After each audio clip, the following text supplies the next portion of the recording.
I'd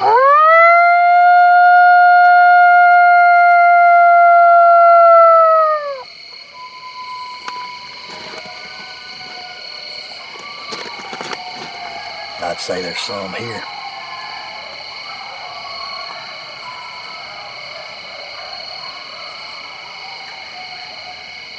There's another group farther down the road. The Power MFK competition howler. Alright, I've been saying for a couple weeks that I was going to answer some of the questions that everybody's had about the amp horns. And well, hell, I say everybody. Some people have had questions about them. Some people may not give a shit. But for those of you that do, I'm going to try to answer some of those questions. And right off the bat, number one, do you have to have an amp horn to howl in coyotes or to use a diaphragm? And the answer is no. You do not have to have the amp horn to use a diaphragm to howl in coyotes. If you've watched many of the early videos, you've seen me howl in a lot of coyotes using just a diaphragm. And I still use just a diaphragm a lot of times. But one reason that I do carry an amp horn with me and like to use one fairly often and have started using one more and more often is because it allows me to do some things that I can't do without the amp horn, or that are not as easy to do without the amp horn. And some of those things are increased volume, pitch breaks, and tone changes. Those are the three primary things that an amp horn is really good for. And the only thing that I really use the volume increase for is when I'm locating coyotes. When I go out, typically the evening before, night before I'm gonna hunt, I'll go out and ride and locate coyotes, and I want as much volume as I can possibly get so that I can reach out and try to get a coyote to vocalize so that I know where he's at. I can slip back in there and know where to set up the next day. Outside of that, I don't need the volume. But another thing that and probably the primary reason that I use an amp horn are for the tone changes and the pitch breaks, pitch changes that it allows you to do. And that's something that can be done without the horn, but it's a lot harder to do or to learn without the horn. The horn makes it much easier to get deeper tones and also cause pitch breaks to give you high shrill tones. And like I said, that's the primary reason I use an amp horn on stand. It just gives me more versatility in my calling and allows me to do some things that, or have options that I wouldn't have otherwise. So probably the best thing to do is just give you some examples of how it works. And one other thing that I'll mention, a lot of times I will start out on a stand where I've located coyotes and I know they're there. I may start out without the horn. I'll howl without the horn to begin with and get those coyotes started. And a lot of times you get them killed that way. But if you don't, and this is a hell of a tip, if they don't come in on just the diaphragm without the use of the amp horn, I'm kind of keeping that amp horn as backup, a backup move, a backup play to get those coyotes to vocalize again. And what I do, and a lot of times if you've got somebody else with you that can howl, it works the same way when you swap out. But when you make that tone change, if you've howled with just the diaphragm and you've got those coyotes working and they don't come in, or say your buddy's got coyotes working and they hadn't come in, and then you take over the howling, or if you're by yourself, you swap to that amp horn and it gives you that tone change. For whatever reason, those coyotes that have went silent on you, when you change tones, they'll vocalize again, and at the very least allow you to reposition, move closer, whatever you need to do.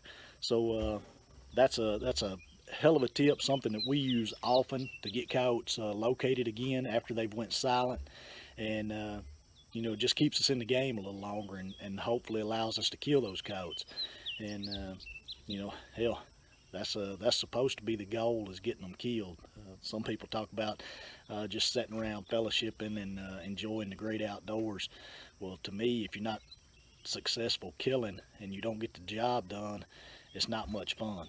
But and I call bullshit on those people that say otherwise.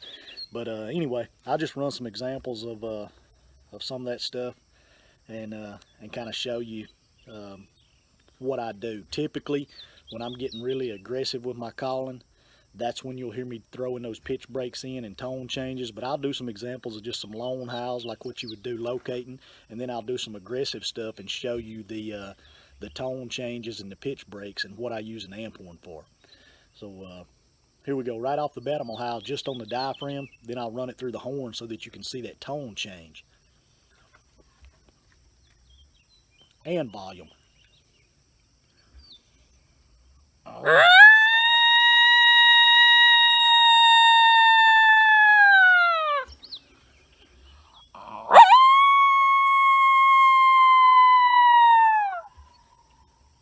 Now I'll run it through the horn.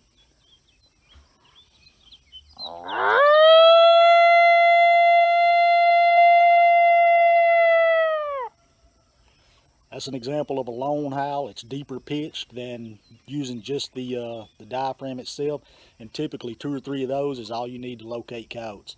If they don't locate on that and you've got an e-call, kick on the e-call and do a group howl. That'll typically get them talking.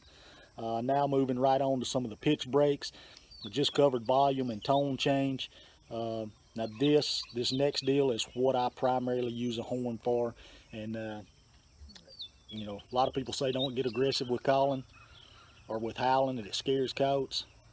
I don't know of anybody that howls in more coyotes on video, vocal coyotes on video, than MFK does, and I believe in getting aggressive with vocals if those coyotes won't commit. I've called in everything from little bitty pups to coyotes with no teeth using aggressive howling, so and everything in between. So for those people that say aggressive howling scares coyotes, I say bullshit. I say start subtle and try to call him like that. If that doesn't work, what's it hurt to get aggressive?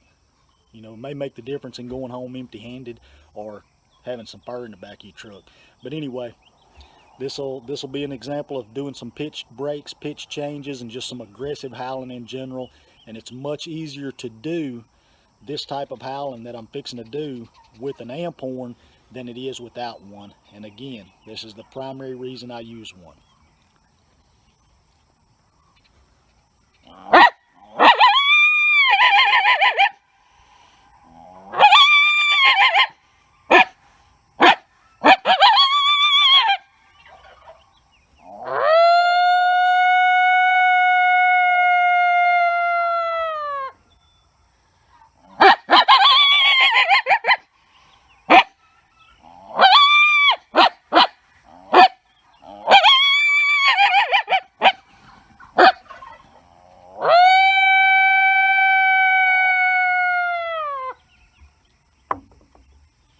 Now, I typically wouldn't do that much of it if I was working coyotes, but that'll give you an idea of what you can do with an amp horn.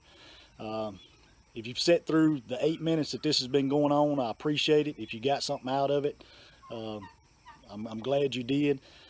And again, you don't have to have an amp horn to use a diaphragm, but you might want to try one. If you do, just go to MFK Game Calls. We've got them listed there. You won't find any better horns, won't find any better prices.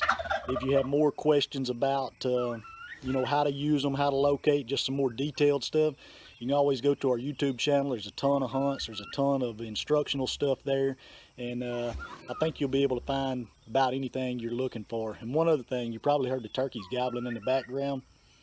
For you turkey hunters out there, howling is it's great, especially in Kansas. You can ride around in the evenings, run your howls through an amp horn or your turkey vocals, get you more volume. It's a great way to locate turkeys. But anyway, if y'all sat through it, I appreciate it. Until next time, take care.